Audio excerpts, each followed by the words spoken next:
नमस्कार, आप देख रहे हैं द बिहार टॉप। मैं हूं आदेशपुरी। छठ का त्यौहार था और आप सभी लोगों का छठ काफ़ी हर्षोल्लास के साथ मना होगा, ऐसी हम कामना करते हैं।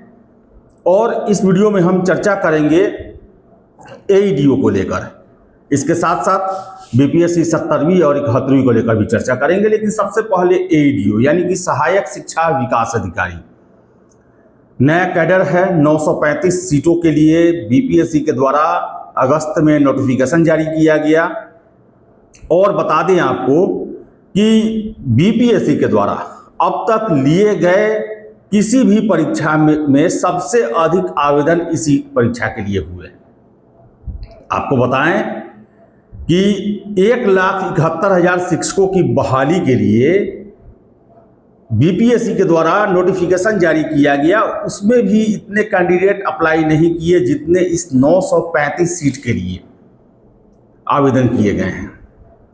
9,78,000 प्लस जो है वो आवेदन 935 सीटों के लिए छात्रों के द्वारा किया गया है। और एक विषय जो है वो काफ़ी अभी चर्चा में बना हुआ है कि 3 पेपर का एग्ज़ाम है, जिसमें पहला पेपर जो है वो भाषा का है, हिंदी और इंग्लिश का। उसमें निगेटिव होगा या नहीं होगा।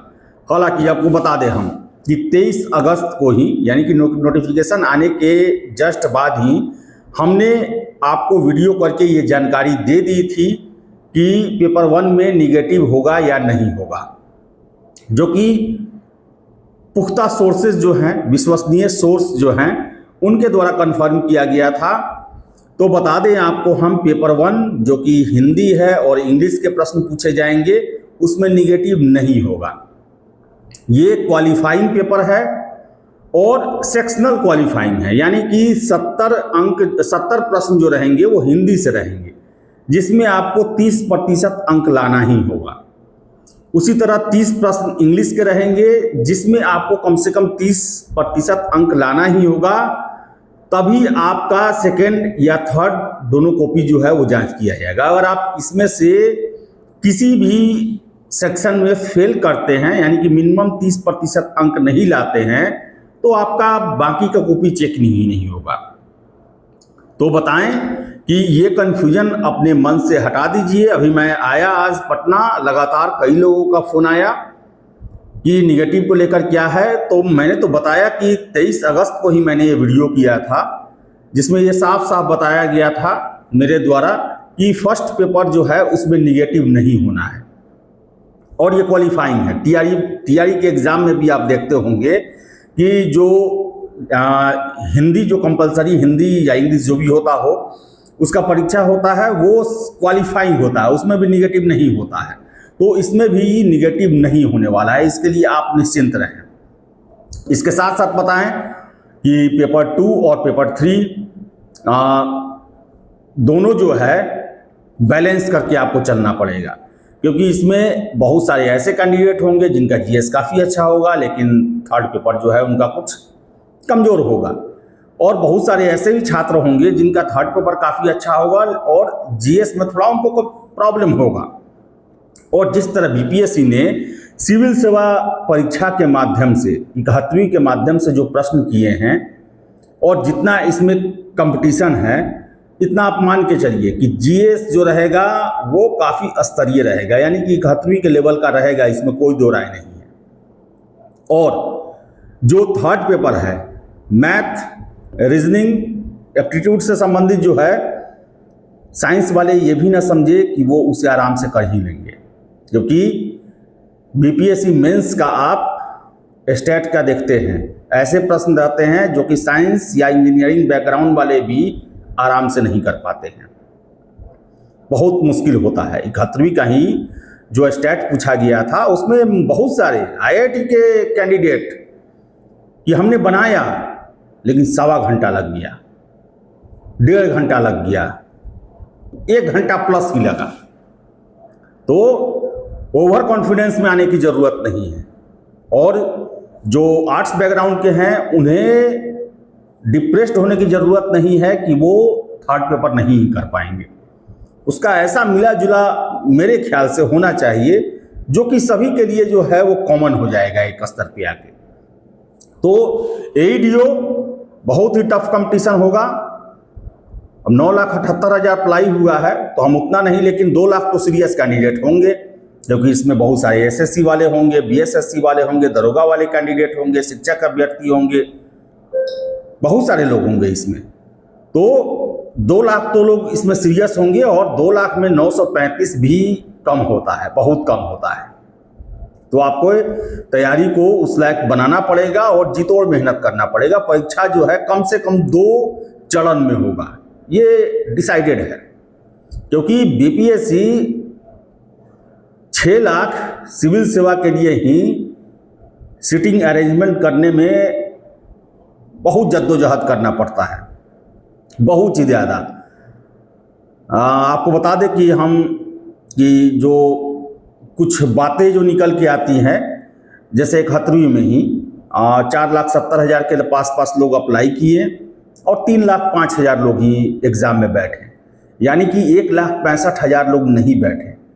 और चर्चा हो रही थी कि बताइए हम लोग कितना जद्दोजहद करके सीटिंग अरेंजमेंट का व्यवस्था करते हैं, और 1,60,000 के आसपास ऐसे छात्र हैं जो फॉर्म फिलअप करने के बाद एग्ज़ाम भी नहीं देते।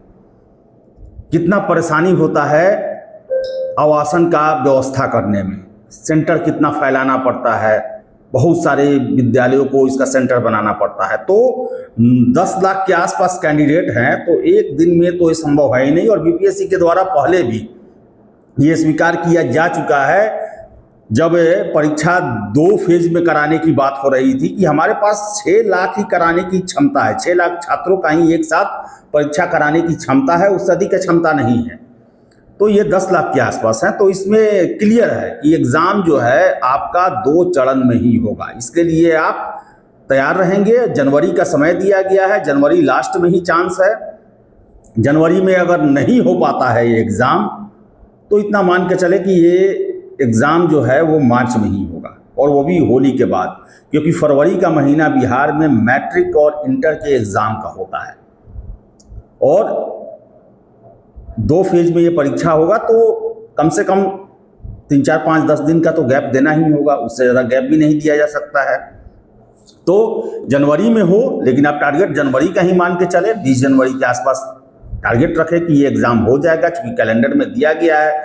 और हो भी सकता है 20, 24 या फिर 24, 28 इस तरह करके एग्ज़ाम दिया जा सकता है, इसमें कोई दो राय नहीं है। इसके साथ साथ 70वीं मेंस रिजल्ट आपको बता दें कि 20 नवंबर के आसपास संभावना पूरी बन रही है। अब 20 से 30 के बीच में ही मान लें आप, जो भी होगा हम आपको कोशिश करेंगे कि सटीक जानकारी दे पाएँ कि कब तक संभावना है आ पाने की, लेकिन अभी जो है फिलहाल नहीं है। इसके अलावा पीटी रिजल्ट आपको बता दें कि पीटी रिजल्ट 71वीं का जो है वो 10 नवंबर के बाद ही संभावना बन रही है। 10 नवंबर से पहले अगर आ जाए तो काफ़ी अच्छा है, लेकिन संभावना जो है वो 10 नवंबर के बाद ही बन रही है। इसका वजह ये है कि लगातार छुट्टी है, कल आयोग खुलेगा, अभी तो आंसर की ही फाइनल नहीं दिया गया है। फाइनल आंसर की देने के लगभग 1 हफ्ते बाद जो है वो पीटी का रिजल्ट आता है, जनरली 1 हफ्ता लग जाता है। तो अगर शुरुआत में ही दे दिया गया फाइनल आंसर की, यानी कि 1, 2, 3 तारीख तक दे दिया गया, तब तो हम आशा कर सकते हैं कि 10 से पहले कहीं रिजल्ट आ जाए। लेकिन अगर फाइनल आंसर की देने में जितना देरी किया जाएगा, और 5 तारीख को फाइनल आंसर की आता है, तो मान के चले कि 15 के आसपास आपका पीटी का रिजल्ट आएगा। इसके साथ साथ कट ऑफ को लेकर अभी तक फ़ोन आता है, मैसेज आता है कि कितना जाएगा, अब क्या लगता है।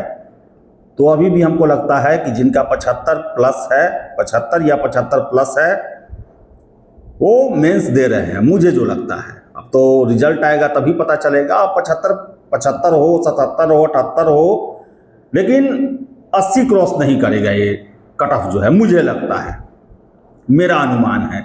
जो मैं सैकड़ों के, हजारों के आसपास कैंडिडेट का मैं 1-1.5 महीने में बात किया हूँ, और लगभग 70-80 तो ऐसे कैंडिडेट हैं जो कि कम से कम एक बार इंटरव्यू बीपीएससी का दिए हुए हैं सिविल सेवा का, और 70-80 में से हम बता दें कि 98% ऐसे होंगे जो कि 80 से नीचे हैं जनरल कैटेगरी में। यही सब वजह है जिसके कारण 75 या उसी के 75 या 80, मैक्सिमम 80 के बीच में ही रहेगा कट ऑफ। 75 प्लस वाले तैयार रहें कि मेंस उनको देना पड़ सकता है। मुझे लगता है मेरा रहता 75, 76, 77, मैं मेंस की तैयारी करता। तो चलिए, कल से अब ऑफिस खुलेगा, कल परसों से जो है वो सारी व्यवस्था जो है वो पटरी पे आएगी और भी जो जानकारी निकलेगी हम आपसे ज़रूर शेयर करेंगे। फिलहाल इस वीडियो में इतना ही। वीडियो पसंद आए लाइक शेयर करें, हमारे चैनल द बिहार टॉप को सब्सक्राइब जरूर कर लें। धन्यवाद।